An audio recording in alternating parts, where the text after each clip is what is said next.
안녕하세요. 기태쌤입니다. 일단 여러분들한테 제가 사과의 말씀 먼저 드리고 시작을 하겠습니다.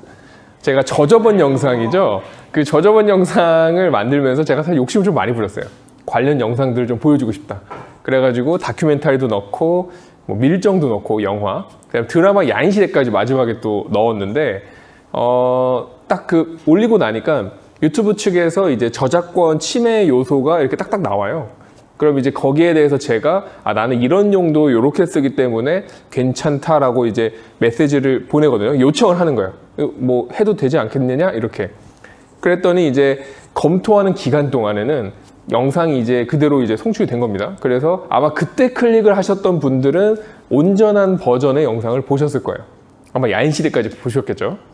자, 그런데 이제 밀정 측에서 연락이 왔는데 사용해도 된다라고 허가를 해준 거죠. 근데 야인시대에서 뜬금없이 훨씬 더 오래된 컨텐츠인데도 안 된다라고 한 거예요. 그래서 제가 한 번 더 이의 제기를 하려다가 아유 더럽다, 그냥 그 부분 자르고 말지 하고 이제 한 건데 EBS에서 이제 영상이 틀어지지 않는다라는 제보가 잇따라 들어와가지고 제가 황급히 영상을 자르고 막 이렇게 조치를 취하긴 했는데 그 사이에 이제 좀 제대로 수강을 못 하신 분들이 많을 것 같아요. 그래서 유튜브를 우회해서 들으셨죠. 그래서 그 출석 체크는 뭐 제가 알아서 할 거니까요. 너무 걱정하지 마시고 어쨌든 좀 이용에 이제 불편을 드린 거에 대해서 제가 좀 사과의 말씀을 드리겠습니다. 자, 그 다음에 이제 사과의 말씀을 드렸으니까 이제 또 고급 정보 하나 또 흘려줘야죠. 아마 시험 범위는 여러분한테 이 공지가 갔을 겁니다. 그죠? 근데 시험 범위 보시면은 이 부분도 들어가 하는 부분이 있을 거예요. 그게 어디냐면은 우리가 예전에 애국계몽 운동까지 배우고 나서 중간에 상당한 이제 교과서 페이지를 건너뛰고 일제강점기로 나갔던 기억이 있죠. 근데 그 사이가 이번에 시험 범위에 들어갑니다. 근데 아직 우리가 수업을 안 했잖아요. 그 부분은 여러분들이 등교를 하고 나면은 그때 이제 교실에서 직접 수업을 할 예정인데 보시면은 내용이 상당히 많아요. 그래서 우리가 이 내용들을 다 하지 않습니다. 여기에서 중요한 거 몇 가지만 골라서 수업을 할 예정이에요. 그러니까 당연히 시험은 거기서만 나오겠죠. 그러니까 무슨 얘기냐면은 시험 범위가 있다는 이유로 나 미리 공부해야지 하고 책을 막 샅샅이 공부하고 예습하고 하시지 말라는 얘기입니다.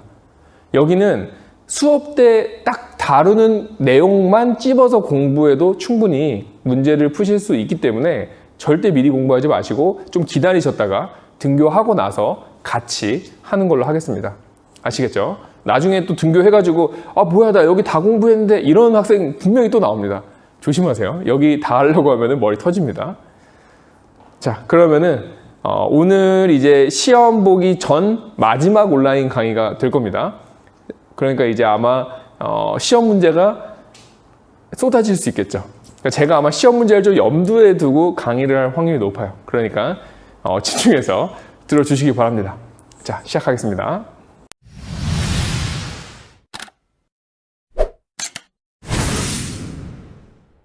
자, 저번 시간에 예고해 드린 대로 오늘은 이제 신간의 본격적인 활동과 그 이후의 상황 설명해 드리도록 하겠습니다. 일단 이제 신간회라는 단체 27년에 만들어져서 이제 31년에 해소, 뭐 사실 해산과 같은 건데 뭐 그렇게 이제 사라지게 됩니다. 근데 이 신간회는 이제 우리가 앞으로 여러분들 시험 공부할 때 상당히 이제 중요하게 보셔야 돼요. 시험 문제로도 되게 자주 출제가 되고 실제로도 의미가 있는 그런 단체입니다. 자, 일단 신간회가 가지고 있는 의미를 보시면은 첫 번째, 일제강점기 때 어쨌든 국내에서 활동했던 여러 단체들이 있지 않습니까? 그 중에서 가장 큰 규모의 항일 단체였다라는 겁니다. 가장 큰 규모. 원래 우린 그런 거 되게 좋아하잖아요. 가장 큰 거, 가장 많은 거, 이런 거. 그 다음에 이제 두 번째로는, 사실 이제 두 번째가 더 의미가 있는데, 저번 시간에 말씀드렸듯이 이 신간회는 민족주의계와 사회주의계가 연합해서 만든 단체다. 그래서 우리가 그거를 뭐 민족협동전선 이렇게도 얘기하고 뭐 민족유일당운동, 그러니까 민족이 하나의 당으로 뭉쳤다. 뭐 이런 얘기겠죠. 그 다음에 우리 교과서에서는 이제 그 표현을 잘 안 쓰긴 하지만 이제 좌파 계열과 우파 계열이 이제 연합했다 그래서 좌우 합작 이렇게도 이야기를 합니다. 근데 이제 제가 저번 시간에 사회주의나 민족주의에 대해서 살짝 설명을 해드리지 않았습니까? 그러니까 사실은 물과 기름에 가까워요. 이 둘은. 목표 자체도 방향이 상당히 다르고요. 그래서 섞이기가 힘든데 그럼에도 불구하고 섞였다라는 점에서 이 신간해가 가질 의미가 컸다라는 겁니다. 자, 그럼 어쩌다가 얘네가 뭉치게 됐는지 그 배경을 보도록 하겠습니다. 그 배경을 보기 위해서는 이제 교과서상으로는 살짝 이제 뒤에 나와 있는 건데 제가 이제 영상으로 페이지는 띄워 드릴게요. 60만세 운동이라는 거에 대해서 먼저 알아야 돼요. 우리가 만세 운동 하면은 이제 우리가 3.1 운동 먼저 생각을 하는데, 자, 1926년에 6월 10일 날에도 만세 운동이 있습니다. 자, 어떤 일이 있었냐면은 일단 순종이 죽게 돼요. 고종의 아들이었던 순종이 죽게 됐고, 사람들이 당연히 3.1 운동을 떠올렸겠죠. 우리가 고종이 죽었을 때도 그렇게 사람들이 거리로 나가서 만세를 했는데 이번에도 한번 그때의 기억을 되살려서 7년 만에 다시 만세운동을 해보자 라는 이야기가 나온 겁니다.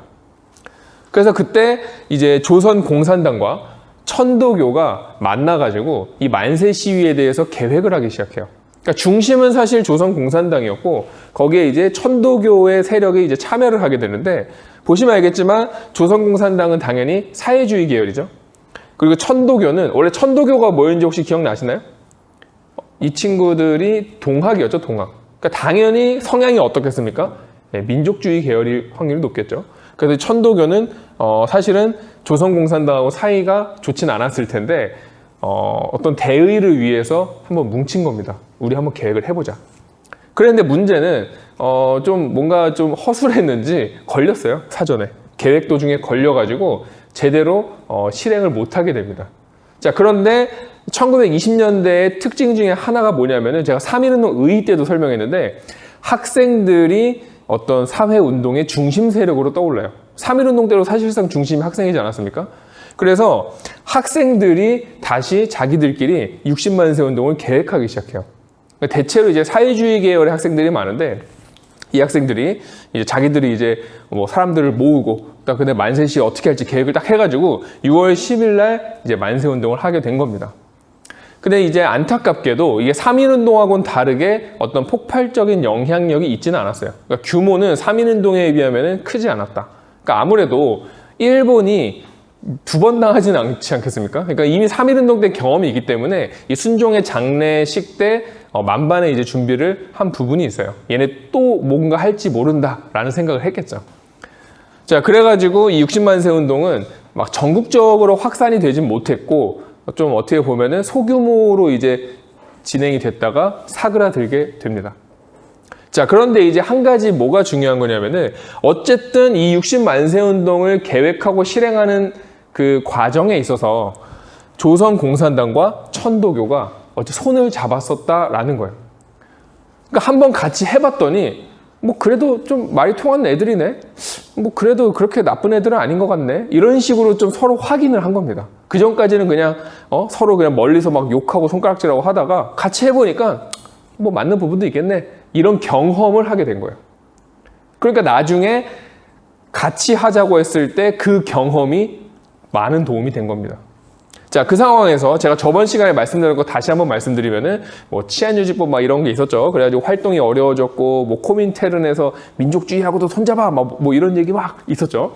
그래서 민족주의 계열에서는 조선민흥회라는 걸 조직해서 우리 사회주의랑도 같이 할 수 있어 라고 이제 좀 의사 표현을 했고, 사회주의 계열 쪽에서도 정우의 선언을 통해서 그래, 과정에 있어서 우리가 민족주의 계열하고 손 잡을 수 있다라고 선언을 하게 되죠. 그래서 결국에는 신간해가 만들어졌다라는 게 이제 저번 시간의 마지막 설명이었습니다.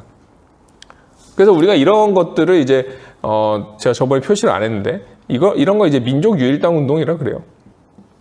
제가 필기에는 넣었는데 저번 칠판에다 안 써가지고 여기서 한번 민족유일당 운동. 자, 그렇게 해서 이제 신간해가 결성이 됩니다. 신간해 회장은 이제 이상제라는 인물이었는데 밀립대학 설립 운동 때 거기서 중심 인물이었던 사람이고, 이 이상제는 뭐 사회주의 계열로부터도 그 다음에 민족주의 계열로부터도 동시에 어떤 존경을 받는 그런 인물이었다고 합니다. 그 다음에 이제 부회장은 홍명이라는 인물인데 이 홍명이는 사회주의 계열이에요. 그러니까 어떤 회장과 부회장을 이렇게 했다는 것만 봐도 어쨌든 민족주의계와 사회주의 계열을 조금 이렇게 잘 섞어 놓으려고 했다라는 걸 볼 수가 있는 대목입니다. 자, 이 신간에는요, 아까도 얘기했듯이 상당히 규모가 컸다 그랬죠. 전국에 이제 지회를 만들어요. 그러니까 어떤 수도에서만 활동을 하는 게 아니라 전국적으로도 총 140여 개의 일종의 체인점 같은 거죠. 그런 것들을 만들어 놓고 돌아다니면서 이제 대중 강연을 하고 거기 사람들을 계몽하고 이런 활동들을 하게 됩니다. 요거는 약간 어떤 민족주의 계열이 그동안 해왔던 그런 활동이라고 볼 수 있겠죠. 그거의 연장선상이에요. 자, 그런데 이제 사회주의 계열도 있으니까 그쪽에서의 활동도 하겠죠. 뭘 하냐면은 각종 사회운동을 지원하기 시작해요. 자, 우리가 아직 그 사회운동에 대해서는 배우지 않았는데 그거 좀 이따가 할 겁니다. 사회주의가 들어오고 난 이후에 사람들이 어떤 계급적 각성이랄까요? 그러니까 내가 지금 어떤 노동자로서 또는 농민으로서 또는 여성으로서 어떤 사회 구조 속에서 핍박받는 그런 것들이 있잖아요. 그런 것들을 이제 사회주의 계열이 어떻게 보면 흔들어 깨워가지고 우리가 나서서 싸워야 됩니다라고 지금 불을 지피고 있는 게 20년대거든요. 그런 각종 사회운동을 이제 신간회가 나서서 지원해주기 시작했다라는 거예요. 그러니까 왜냐하면 이제 사회주의 계열이 이 안에 있었기 때문에. 그래서 아까 얘기했던 여성운동에도 막 열심히 지원을 하고, 그 다음에 노동자들이 파업한다 그러면은 또 신간회가 가가지고 거기에 대해 도움을 주고 이런 활동들을 하게 돼요. 그래서 제가 필기에도 써놨지만 가장 대표적인 이제 사건이 원산총파업입니다. 원산총파업. 이거는 나중에 노동운동할 때 한 번 더 설명을 할게요. 원산총파업에도 신간회가 나서서 어쨌든 지원을 했다라는 거. 그 다음에 교과서에는 갑산군 화전민 사건 이런 것도 있는데 이런 것도 있구나 하고 그냥 보고 넘어가세요. 자, 그래서 이렇게 이제 활동을 하고 있었는데 자, 중요한 사건이 하나 터집니다. 1929년 광주에서 학생들이 항일운동을 벌이게 돼요. 광주에서 이제 학생들이 어떤 일본에 저항하는 그런 운동을 한 거죠. 아마 이제 중학교 때 이 부분에 대해서 아마 기억이 나실 거예요. 요거 좀 재밌는 일화가 있어가지고. 박기옥이라는 여학생이 있었죠. 그 여학생이 이제 열차를 타려고 이제 개찰구에 있었는데 후쿠다라는 이제 일본 학생이 그 박기옥을 괴롭히게 됐고, 그 사촌 동생이었던 박준채가 이 후쿠다하고 결국에 몸싸움을 하다가 경찰서로 가게 됐는데, 경찰이 좀 일본 학생의 편에서 너무 이 사건을 해결하려고 했던 거죠. 그러니까 이제 학생들이 조선 학생이라고 차별하는구나 라는 거에 분노를 하게 되면서 일어난 사건이 이제 광주 학생 항일 운동이에요. 당시 이제 학생들이 단순히 이 사건 하나 때문에 들고 일어나지는 않았을 겁니다. 이거는 어떻게 보면은 그냥 사건을 촉발시킨 어떤 동기 중에 하나죠. 그동안에도 아마 학생들은 일본 학생과 조선 학생이 차별을 받고 있다는 생각을 계속해서 했던 거예요. 그래서 이미 불만이 가득했고, 실제로 광주 학생 항일 운동 이전부터도 학생들이 이미 계속해서 어떤 식민지 교육에 대한 불만, 이런 것들에 대해서 계속 저항을 하고 있던 그런 상황이었어요. 그러니까 처음이 아닙니다. 이 사건이 처음으로 저항한 게 아니라 계속 저항을 있었는데 어떻게 보면 가장 크게 저항하게 된 사건이에요. 자, 이들의 메시지는 간단합니다. 식민지 교육, 그러니까 어떤 차별 교육이라든지, 그 다음에 어떤 일본 중심의 어떤 그런 교육이라든지 이런 것들을 철폐해라. 그러면서 방법은 뭐냐? 동맹휴학을 하게 돼요. 동맹휴학이라는 건 이제 다 같이 학교를 안 가는 겁니다. 너무 좋죠.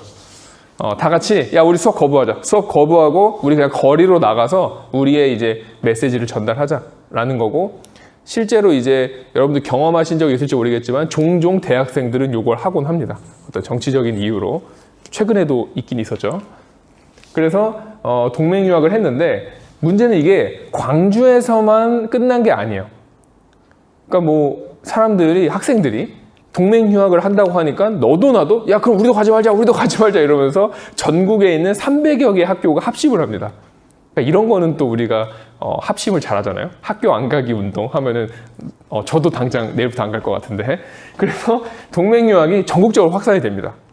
물론 이제 그렇게 해석하시면 안 됩니다. 학교 안 간다고 하니까 다 했구나 이게 아니라 그만큼 일본에 대한 불만이 컸구나, 이렇게 이해를 하셔야 돼요.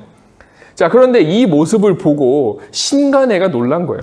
왜냐면은 불과 3년 전에 이 60만 세 운동도 이렇게까지 확산이 안 됐는데 이 광주 학생 항일 운동은 전국적으로 확산이 된 겁니다, 지금. 그러니까 그 에너지가 어마어마한 거죠. 그래서 신간회가 신나가지고 야, 우리가 이거 가가지고 좀 조사한 다음에 이거를 아예 대중적인 어떤 운동으로, 그러니까 3.1 운동처럼 대중적인 어떤 그런 움직임으로 우리가 한번 바꿔보자 라고 이제 계획을 하게 된 거예요. 그러니까 학생들이 다 해놓은 거에 이제 신간회가 이제 숟가락을 이제 얹으려고 한 거죠. 근데 이 숟가락을 얹다가 일본에 딱 걸린 겁니다. 그래서 야, 너네들 유심히 지켜봤는데 결국 이런 짓 하는구나 해가지고 신간회의 지도부가 이때 체포를 당하게 돼요. 그러니까 사실 신간회는 처음 만들어질 때부터 일본이 가장 경계했던 단체예요. 그러니까 규모도 컸고 이름 있는 사람들도 많이 모였고 그러다 보니까 당연히 얘네는 분명히 사고를 칠 거다라고 일본은 생각한 거예요. 그래서 경계를 열심히 했고 그래서 바로 여기에서 이제 잡아들이게 된 거죠. 자, 그래서 이제 신간회가 여기서부터 이제 문제가 좀 생기기 시작해요. 삐걱삐걱 됩니다. 광주 학생 항일운동은 뭐 요 정도만 알아두시면 됩니다. 식민지 교육에 대한 저항이었고 동맹휴학이라는 방법을 썼는데 전국적으로 확산이 됐었다라는 거. 막 후쿠다니, 박준채니, 박기옥이니 그 사람 이름까지 여러분들이 외우실 필요는 없어요. 아시겠죠? 자, 그럼 신간의 해소로 가겠습니다. 사실 여러분들 입장에서는 해산이라는 말을 쓰면 편한데 이게 이제 또 역사 용어라는 게 그렇게 또 호락호락하지가 않아요. 그래서 여러분이 앞으로도 해소라는 말을 쓰는 거는 딱 두 번일 겁니다. 갈증 해소랑 신간의 해소. 이거 두 개밖에 없어요. 해소는 뭐냐면은 해산은 해산인데 이게 아예 조직이 사라지는 게 아니라 나중에 다시 합칠 수도 있어라는 걸 전제로 한 해산이에요. 근데 뭐 그 이후로 그럼 다시 했을까요? 안 했어요. 해산이에요, 사실. 해산인데 그냥 좀 아쉬우니까 우리 해소다. 약간 이런 식으로 한 겁니다. 자, 어쨌든 신간회가 해산되는데 자, 이유는 뭐냐? 일단 지도부가 이제 바뀌었죠. 이때 이제 중심되는 사람들이 체포를 당하면서 새롭게 이제 지도부가 형성이 됐는데 문제는 한번 이걸 다 하고 나니까 얘네가 쫄았어요. 그래가지고 좀 과감하게 뭔가를 활동을 해야 되는데 이거 하다가 우리 또 잡혀가는 거 아니야? 이거 그냥 하지 말자. 이런 식으로 약간 얘네가 좀 소극적으로 변합니다. 뭐 다르게 말하면 온건해져야죠. 그러다 보니까 일부 이제 좀 더 적극적이고 좀 투쟁적인 사람들은 이 사람들한테 야, 너네 너무 온건해진 거 아니야? 너네 지금 너무 타협적인 성향으로 변해가는데 너네 이광수야? 막 이런 식으로 이제 사람들이 욕하기 시작한 거예요. 사회주의계가 반발을 했다라는 거죠. 야, 너네 우리가 타협적 세력과는 거리를 두고 만든 게 신간회인데 너네가 지금 걔네들 닮아가는 것 같아. 이런 식으로 비난을 한 거예요. 자, 근데 마침 어떤 국제적인 분위기도 한 몫을 해요. 자, 뭐냐? 일단 우리가 저번에 신간회 결성의 배경 중에 하나였던 중국에서의 1차 국공합작 기억나십니까? 국민당과 공산당이 24년에 손을 잡았다고 했잖아요. 근데 그들도 시간이 흐르면서 삐걱거려요. 그래서 결과적으로 그들이 27년 말이 되면은 국공합작이 공식적으로 해체가 돼요. 그리고 둘이서 이제 또 막 싸우기 시작합니다. 그러니까 신간회가 만들어진 지 얼마 안 돼가지고 걔네들은 또 깨졌어요. 그러니까 이제 어떤 국제 조직이었던 이 코민테른에서 야, 역시 저놈들은 못 믿을 놈들이다. 우리끼리 해야 된다라는 목소리가 나오기 시작해요. 거기에다가 이게 31년이잖아요. 31년이면은 세계사적으로 봤을 때 한창 경제가 힘든 시기예요. 1929년 대공황 기억나십니까? 그 대공황 이후로 어떤 노동자들이나 그런 하층민들의 생계가 힘들어지면서 이 사람들을 살리는 게 우선인 거예요. 코민테른이 봤을 때는. 그래서 코민테른에서 뭐라고 했냐면은 원래는 우리가 계급투쟁을 하기 전에 먼저 민족해방을 먼저 해라. 우파하고 먼저 손을 잡아라. 라고 했던 게 요때의 방침이었는데 이때는 야, 쟤네 믿을 놈이 아니었어. 손 잡는 게 아니다. 우리가 지금 더 급하. 우리 코가 석자다. 그래서 계급투쟁을 먼저 해라. 라고 노선이 바뀌게 된 거예요. 이해하십니까? 조금 이게 어려울 수 있는데 뭐 여러 번 들으세요. 그러면 이해될 겁니다. 그래서 코민테른이 야, 손 잡지 말고 그냥 우리끼리 해. 그리고 계급투쟁을 먼저 해. 라고 노선을 변화해서 명령을 내린 거죠.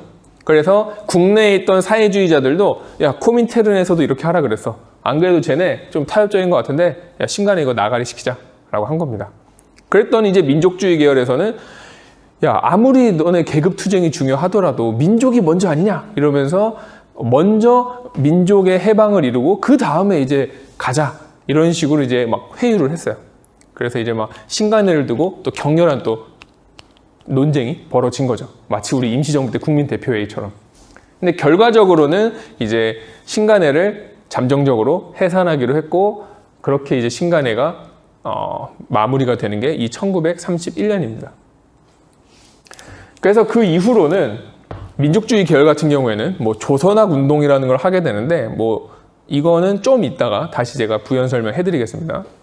그 다음에 이제 사회주의 계열은 좀 더 과격한 혁명적인 그런 단체들, 조합들을 결성해 가지고 계급 투쟁에 나서게 돼요. 이것도 좀 이따가 좀 더 자세히 설명을 해 드리겠습니다. 자, 그래서 이 신간회를 공부하실 때는 신간회의 자체도 중요하지만 60만세 운동하고 광주 학생 항일 운동을 이 신간회 맥락에 좀 넣어서 같이 보시는 게 공부할 때 조금 더 유리하실 겁니다. 우리 교과서는 분리를 해놨어요, 지금. 근데 어떤 교과서는 또 이제 막 같이 섞어놓은 교과서도 많거든요. 근데 제 생각에도 요거는 맥락상 좀 섞어서 보시는 게 이해하기가 더 좋을 겁니다. 처음에는 이제 좀 헷갈릴 수 있지만. 아시겠죠? 그럼 이제 다음으로 넘어가기 전에 이제 사료를 조금 같이 보겠습니다. 오랜만에 보는 사료죠. 자, 198쪽에 보시면은 이제 60만세 운동하고 광주 학생 항일 운동이 나와요. 근데 이제 두 개 다 학생들이 중심이었기 때문에 좀 구호가 겹치기도 하거든요. 그래서 잘 구분을 하셔야 돼요. 60만세 운동부터 볼게요. 보시면은 아무래도 60만세 운동에서는 학생들이 중심이긴 하지만 다양한 이야기가 나올 수밖에 없어요. 이거는 학생들만의 운동은 아니었기 때문에. 그래서 보시면은 조선은 조선인의 조선이다. 뭐 이건 뭐 당연한 얘기고, 학교 용어 조선어로 그러니까 동양척식 주식회사 철폐, 소작권 이동하지 못하게, 그다음에 소장료 어쩌고 8시간 노동제. 보면은 어떤 학생들, 노동자들, 농민들의 의견이 다양하게 이제 경문에 나타나는 걸 보실 수 있어요. 요러면은 이제 60만세 운동인 겁니다. 자, 그런데 이제 아래쪽에 만화가 하나 있어요. 한번 보세요. 뭐 재밌습니다. 만화를 보시면은 그 밑에 경문이 하나 있어요. 그거 한번 같이 읽어볼게요. 저 혼자 읽을게요. 검거된 학생들을 탈환하자. 그러니까 이제 광주 학생 항일운동 당시에 이제 동맹유학하고 거리로 나갔다가 잡혀간 사람들 탈환하자. 뭐 이런 얘기고. 언론 출판 집회 결사의 자유를 획득하자. 자, 헷갈리지 마세요. 누군가 그럴 겁니다. 선생님 20년대는 이거 획득했잖아요 라고 할 텐데 이거는 이제 실질적인 자유를 하게 해달라는 거죠. 우리가 배웠습니다. 문화통치 때. 자유를 준 것처럼 보이지만 검열도 하고 뭐 여러 가지 장치가 있었다라는 거. 그 다음에 조선인 본위의 교육제도 확립, 식민지 노예 교육제도 철폐. 보시면은 60만세 운동이랑 비슷한 내용도 있지만 어쨌든 이거는 학생들이 중심이다라는 게 보이는 그런 경문이라는 거 아실 수 있죠. 그래서 혹시나 이제 60만세 운동 경문의 일부분만 읽으시고 이거 광주 학생 항일 운동이네 하고 이제 문제를 푸시게 되면은 이제 그 눈물로 돌아오는 겁니다. 아시겠죠? 그리고 이제 광주 학생 항일 운동을 이제 기념해서 만든 게 학생의 날이에요. 학생의 날. 학생의 날인데 학생은 모르는 학생의 날이죠. 언제냐면은 11월 3일입니다. 여러분 열심히 청원을 해가지고 이날도 공휴일이 될 수 있도록 좀 만들어주세요. 아시겠죠? 뭐 학생들의 날인데 학생이 쉬어야 될 거 아니야. 안 그렇습니까? 간절히 기원합니다. 자, 그럼 우리 다음 내용으로 넘어가도록 할게요. 자, 그럼 이제 1920년대의 다양한 사회운동으로 넘어가도록 하겠습니다. 제가 예전에 민족주의계와 사회주의계의 흐름을 정리해 드릴 때 민족주의계의 20년대 활동은 주로 실력양성 운동이고 그 다음에 사회주의계는 어떤 각계각층의 사회운동이다라고 말씀드린 적이 있어요. 그래서 오늘은 그 사회주의 계열의 20년대의 활동을 보시는 겁니다. 자, 우리가 사회주의 배웠던 거 기억하시면 돼요. 이 사람들은 어떤 무산자 계급들의 계급 투쟁, 그래서 뭐 자본가, 지주 이런 사람들을 타도해가지고 평등한 사회를 만드는 게 목표라고 했죠. 그래서 사회주의계는 이런 농민들과 노동자들을 하나로 조직해가지고 투쟁을 할 수 있도록 그 기반을 마련하는 것이 이 사람들 주요 활동이었어요. 자, 그래서 이제 대표적인 이제 계층이었던 농민과 노동자 한번 보겠습니다. 자, 농민들은 주로 이제 소작쟁의라는 그런 형태로 투쟁을 하는데 이게 뭐냐면은 농민들의 이제 가장 문제가 뭐겠습니까? 지주들이 자꾸 소작료를 높인다는 데 있어요. 기억나시죠? 그래서 그 소작료를 높이는 거를 이제 막기 위해서 농민들이 야, 소작료 더 올리면은 그래 너 죽고 나 죽자. 나 수확 안 해. 이렇게 해버리는 형태가 바로 이제 농민들의 투쟁이에요. 가장 대표적인 게 이제 알아두시면 좋습니다. 암태도 소작쟁이라는 게 있어요. 보통 시험에 소작쟁이가 나온다. 그럼 무조건 이 암태도 소작쟁이가 나옵니다. 1923년인가 4년인가 3년. 암태도라는 이제 전라도 앞에 이제 섬이 있어요. 여기에서 이제 있었던 일인데 이 지주가 소작료를 70%까지 올리겠다고 한 겁니다. 그래서 농민들이 그럼 우리도 수확을 안 하겠다. 이러고 이제 버틴 거예요. 그러니까 이제 지주가 그때만 해도 여유를 부립니다. 뭐 니네가 안 해도 돈 주면은 하겠다는 애들이 있어. 이렇게 이제 여유를 부린 거죠. 근데 문제는 이제 주변의 농민들도 그래 우리가 저 사람들 도와주자 하지 말자라고 이제 막 연합을 한 거예요. 그러고 이제 그 와중에 이제 막 여러 가지 이제 뭐랄까 시비에 휘말리고 막 이 문제가 되게 커집니다. 뭐 중요한 건 아니라서 그냥 제가 그냥 두리뭉실하게 설명을 할게요. 그 나중에는 결국에 일본에서도 그 지주한테 야, 너 그냥 좀 적당히 이거 해결하면 안 돼? 막 이런 식으로 권유했을 정도로 문제가 커져요. 그래서 결국에는 지주가 두 손 두 발 들고 소작료를 낮춰줬던 그런 사건이 암태도에 있었던 소작쟁이입니다. 수확을 안 하게 되면은 지주도 손해가 막심했겠죠. 어쨌든 그 수확을 가지고 팔아서 돈을 벌어야 됐기 때문에. 그래서 이런 형태로 이제 투쟁을 했던 거죠.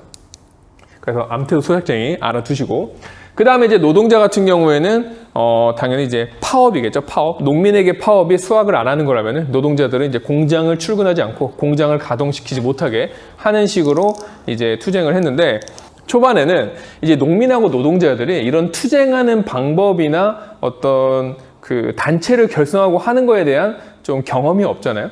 그래서 처음에는 이들이 같이 뭉쳐요.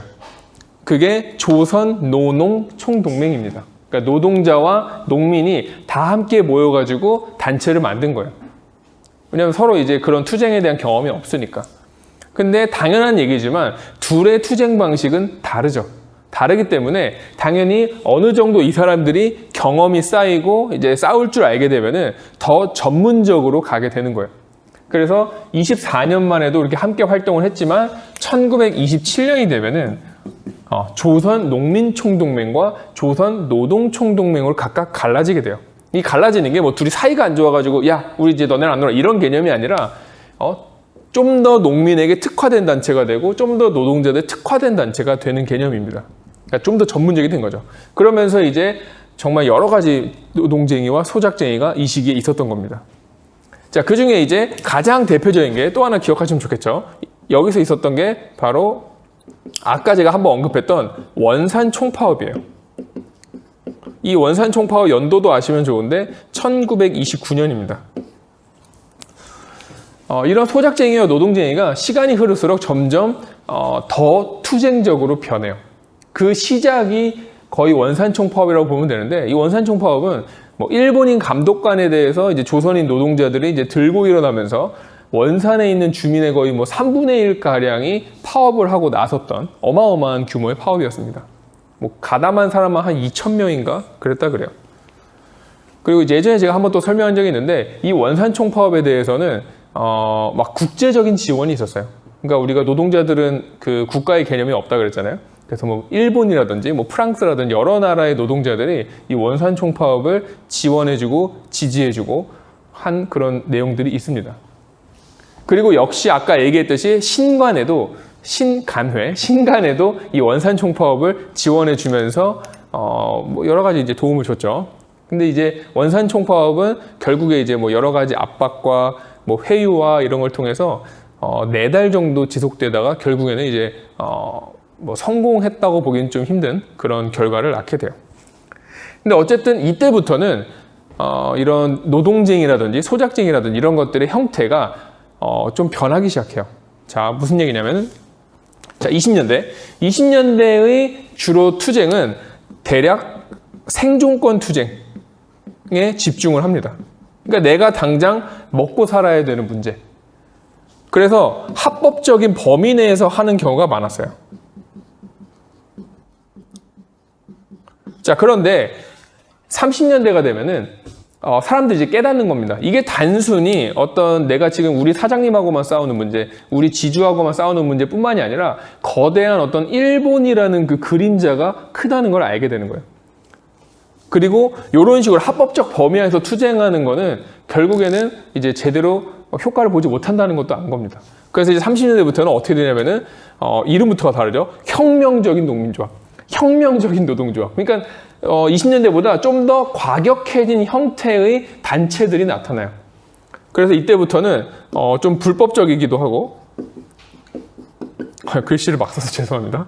그 다음에 좀 더 뭐랄까 정치적인 그런 형태로 변하게 돼요. 그러니까 이때부터는 단순히 생존권만 얘기하는 게 아니라 일본 물러가라라는 구호까지도 나오기 시작한다는 거예요. 정치적인 메시지.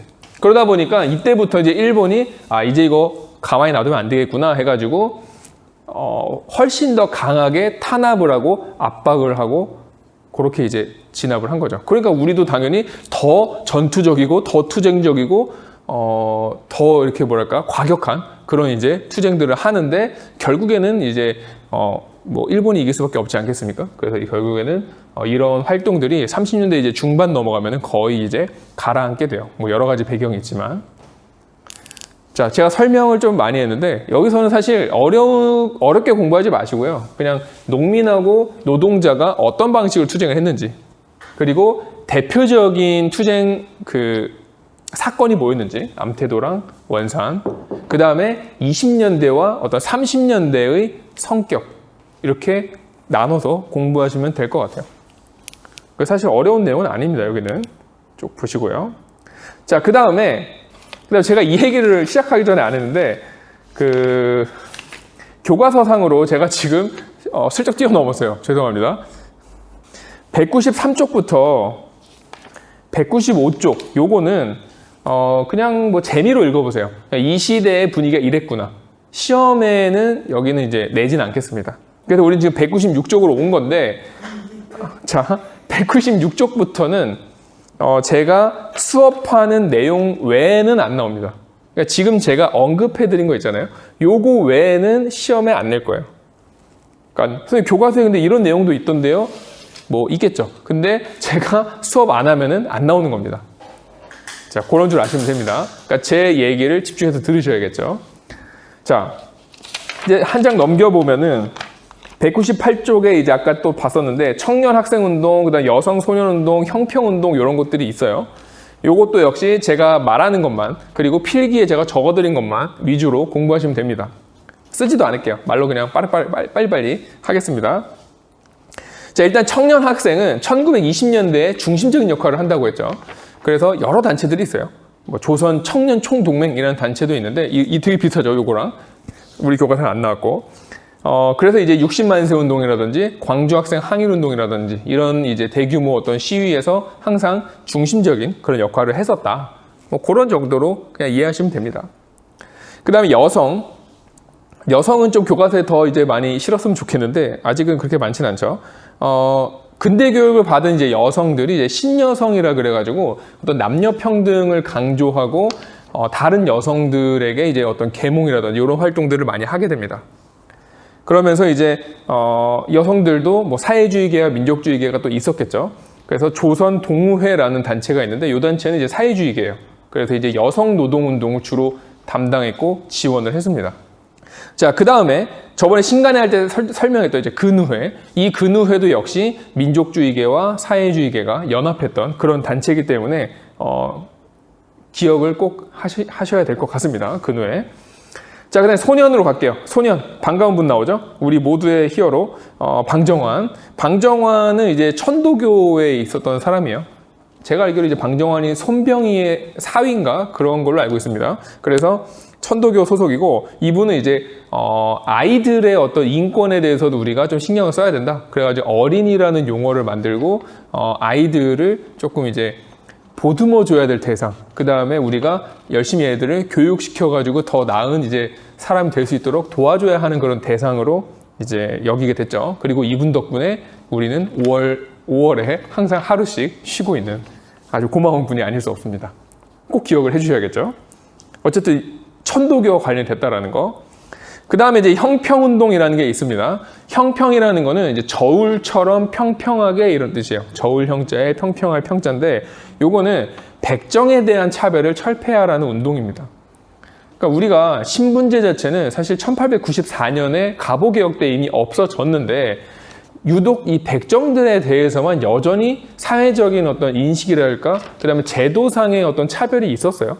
그래서 교과서 보시면은 이 사람들의 어떤 그 호적 같은 거에는 어떤 빨간 점 같은 게 찍혀 있어가지고 백정이라는 거를 알아볼 수 있게 돼 있고, 그 다음에 어떤 교육받는 데 있어서도 차별을 받고 이런 것들이 있다 보니까 이 백정들이 아니 왜 우리만 아직까지 차별을 받아야 돼 하고 이제 1923년에 조선 형평사라는 단체를 만들게 돼요. 그 지역도 기억해 주시면 좋을 것 같아요. 진주라는 곳입니다.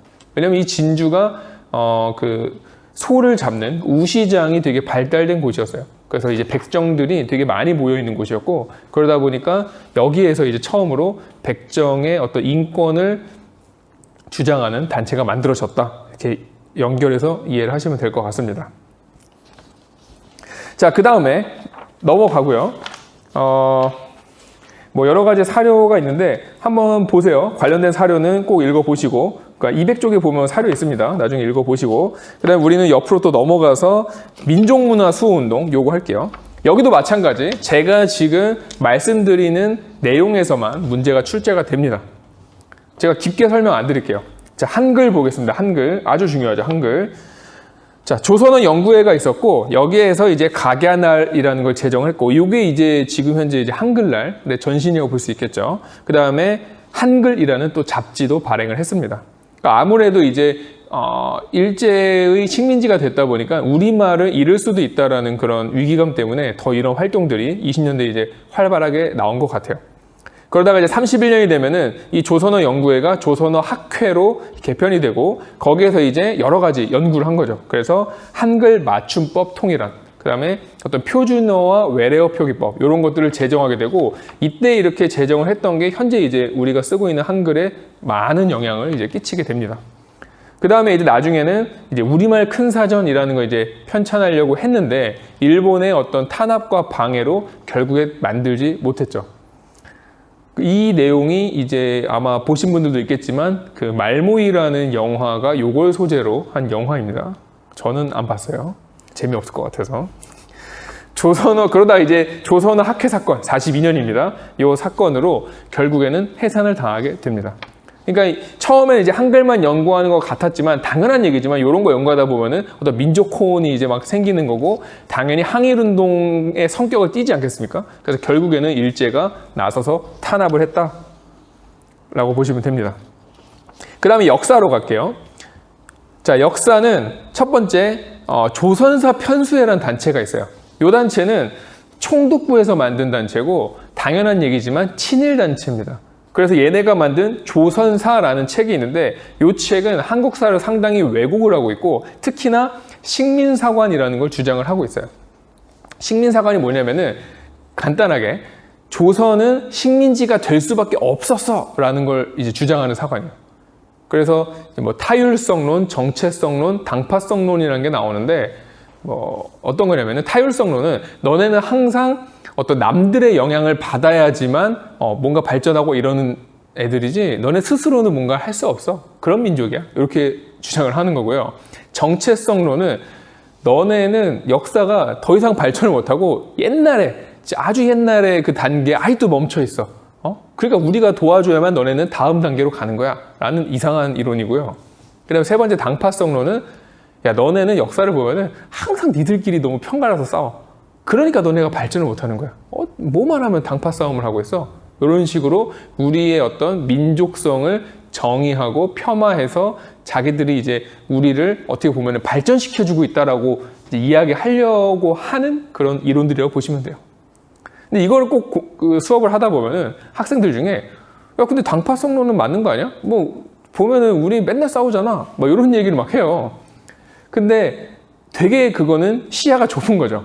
다른 나라 역사를 보시면은 걔네 안 싸웁니까? 다 싸워요. 그러니까 이 당파성이라는 거는 당연히 이제 사람이 살다 보면은 의견이 다른 사람들이 나올 수밖에 없고 그 의견이 다른 사람들끼리는 당연히 어떤 토론과 논쟁, 때로는 뭐 요즘엔 아니지만 뭐 전쟁까지도 불사하는 그런 상황은 만국 공통입니다.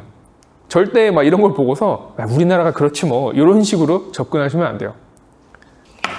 자, 그 다음에 여기에 이제 대항해서 우리나라도 열심히 역사를 공부를 했겠죠. 첫 번째, 민족주의 사학입니다. 그러니까 어떤 민족을 강조하는 그런 사학인 건데, 우리가 한번 봤던 분이 나오죠. 박은식, 임시정부 2대 대통령, 기억나실 겁니다. 이 사람은 이제 나라의 혼, 국혼을 강조했어요. 그러니까 우리가 지금 나라는 없지만 우리에게 그 혼이 남아있다. 이게 더 중요하다라는 거예요. 민족혼. 그러니까 이분이 쓰신 책이 한국 통사. 그래서 한국의 어떤 고통스러운 역사라는 이제 일본에게 이제 나라를 빼앗기는 그런 내용의 책이고요. 그다음에 한국 독립운동 지열사라 그래서 우리나라 독립운동의 어떤 피나는 역사, 피 끓는 역사 뭐 이런 뜻입니다. 독립운동에 대한 책이고 그 다음에 이제 또 한 번 더 기억해야 되는 게 신채호죠. 신채호. 신채호는 주로 고대사 쪽을 연구하신 분입니다. 뭐 고조선이라든지 뭐 이런 쪽을 공부하셨고 이분은 이제 우리 교과서에는 안 나옵니다만 그 신라의 어떤 화랑도의 정신 그래가지고 뭐 난가사상이라는 거를 주장을 하신 분인데 그러니까 박은식이 조금 어떤 유교적인 성향이 강한 분이라면은 이 신채호는 좀 불교적인 성향이 있거든요. 그래서 그런 영향 받은 사상이라고 보시면 돼요. 근데 교과서는 없으니까 요건 그냥 넘어가셔도 됩니다. 책 2권 기억하세요. 조선 상고사와 조선사 연구초라는 건데 둘 다 이제 우리나라의 고대사에 대한 어떤 단군 조선 막 이런 거에 대한 이야기를 담은 그런 책입니다. 이 신채호가 대단한 게 이 조선사 연구초를 쓸 때는 감옥에서 아무런 그 참고 자료 없이 오로지 본인의 머리에서 나온 걸로만 역사책을 쓰신 분이에요. 대단한 천재 중에 한 명이죠. 자, 이런 민족주의 사학은 나중에 이제 조선학 운동으로 계승된다라고 하는데 조선학 운동은 이제 복잡하니까 자세한 거는 그냥 넘어가세요. 제가 지금 설명을 해드릴 텐데 그냥 이렇게 계승됐다라는 것만 기억을 하시면 됩니다. 일단은 자, 조선학 운동은 간단히 말하면 뭐냐면은 나중에 이 민족주의 계열의 사학자들이 우리나라의 어떤 고유의 정체성, 고유의 전통 어디서 찾을 수 있을까 고민을 한 거예요. 그러다가 정약용을 비롯한 그 17세기 말, 아니 18세기 말 19세기 초의 실학자들 이 사람들한테서 우리나라의 어떤 고유의 정체성을 찾은 거예요. 그래서 실학자들을 다시 발굴해가지고 정약용을 중심으로 연구를 했던 게 이 조선학 운동입니다. 사실 실학이라는 그 용어 자체가 이때 이제 처음으로 등장한 거라고 보시면 돼요. 그 전에 이제 실학이라는 말을 쓰지 않았어요. 자, 그 다음에 이제 사회경제사학으로 가겠습니다. 요거는 사회경제사 이러면 보통 이제 마르크스를 생각하시면 되는데 이 백남훈이라는 분은 이제 사회주의 계열 학자고 마르크스의 어떤 역사 이론을 받아들이신 분이에요. 그래서 유물사관이라 그래서 역사가 항상 어떤 물질적인 발전과 어떤 생산 관계 이런 거에서부터 역사가 발전하는 거다라는 뭐 그냥 그런 이론인데 여러분 자세하게 아실 필요는 없습니다. 궁금하신 분들은 따로 오세요. 근데 그 유물사관에 따르면은 역사라는 게 발전 단계가 있다라는 겁니다. 근데 일본이 뭐라 그랬어요? 너네는 정체돼 있어 이렇게 얘기했잖아. 근데 이 백남훈 씨가 그 유물사관의 역사 발전 단계를 우리나라 역사에 접목을 시킨 거예요. 이거 봐라. 우리도 이때가 요런 단계다. 이때가 요런 단계다. 그러니까 우리는 정체되지 않았다라는 주장을 한 그런 내용이고 그 책이 바로 조선 사회경제사라는 책입니다. 그래서 이제 정체성론을 반박했다는 점에서 의의는 있지만 역사라는 게 발전 단계가 있는지 없는지도 사실은 논란이잖아요. 이게 뭐 어느 나라든 간에 똑같은 발전 단계를 거친다라고 보는 게 사실은 힘든데 너무 거기에 우리나라 역사를 좀 끼워 맞춘 경향이 있다라는 단점도 있습니다. 사실 서양하고 동양은 발전 단계가 아예 다르니까요. 자, 그다음에 마지막 실증사학이라는 게 있는데 말 그대로입니다. 실증적으로 연구를 하는 건데 이분들은 딱 기록만 가지고 객관적인 태도로 역사만을 가지고 공부하자. 왜냐하면은 민족주의 사학도 그렇고 사회경제 사학도 그렇고 역사를 공부하는 게 이 사람들은 저항을 위해서 공부를 하는 거예요. 그러니까 우리 민족혼을 불태우자. 역사 막 우리 막 고대사 막 이런 거 연구를 한 거고, 사회경제사학도 우리 이렇게 발전했어 막 이런 거 강조하는 거거든요. 근데 얘네들은 역사는 그런 게 아니야. 역사는 그냥 역사야. 자꾸 정치적으로 이용하려고 하지 마. 그래서 이제 객관적으로 서술하려고 했고, 거기서 만든 학회가 진단학회입니다. 진단한 거죠. 이게 사실인가 아닌가. 물론 그 진단은 아닙니다. 여기서 진단은 이제 우리나라라는 뜻이고요. 그래서 얘네가 진단학보를 발행했다. 그래서 이제 이런 실증사학은 나중에 독립운동을 너무 외면한 게 아니냐 이런 비판을 받기도 해요. 그리고 역사라는 게 어떻게 무조건 객관적일 수가 있느냐라는 비판도 있을 수 있겠죠. 그래서 이렇게 구분해 주시면 될 것 같습니다. 그러니까 필기에 나온 정도로만 보시면 돼요. 제가 사실 말할 필요도 없어요. 그 다음에 종교 갈게요. 종교 진짜 빠르게 하겠습니다. 대종교. 자, 대종교를 외치다가 핸드폰 배터리가 나가가지고 지금 핸드폰을 교체했습니다. 그래서 화면이 좀 다를 거예요. 누구께 좋은지 한번 영상으로 확인해 봐야겠습니다. 자, 빠르게 하겠습니다. 대종교는 우리가 저번에 이제 무장투쟁 할 때 한번 언급을 했어야 됐는데 제가 넘어갔죠. 대종교는 일단 단군을 모시는 그런 종교입니다. 그래서 되게 민족성을 강조하는 그런 종교일 수밖에 없겠죠. 그래서 많은 이제 민족주의자들, 특히 만주에 있었던 사람들이 이제 믿었는데, 주로 이제 만주에서 항일 투쟁을 이제 많이 했어요. 이 대종교에서 나온 게 중광단이라는 군사 조직이고, 이 중광단이 이제 다른 이제 여러 무장 단체들하고 개편이 돼가지고 나온 게 북로군정서 군입니다. 그래서 우리가 대표적인 인물 김좌진까지 연결을 할 수 있겠죠. 다 대종교와 관련된 사실이라는 거 함께 기억을 하시면 될 것 같아요. 그 다음에 나머지는 사실 그렇게 중요한 내용이 없어요. 천도교는 뭐 아까도 얘기했듯이 청년, 여성, 소년 이런 거, 방정환 뭐 그거 기억하시면 되고요. 천주교는 뭐 예나 지금이나 비슷합니다. 어떤 소외된 사람들, 고아원, 뭐 양로원 이런 사회 사업을 했고, 좀 특이하게는 의민단이라는 항일 무장투쟁 단체가 있었어요.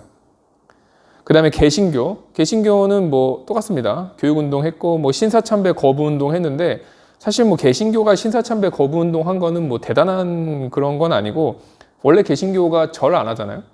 그래가지고 그냥 절 안 하겠다 한 겁니다. 뭐 대단하게 교과서에 쓸 것까지는 없는 것 같은데, 내가 봤을 때는.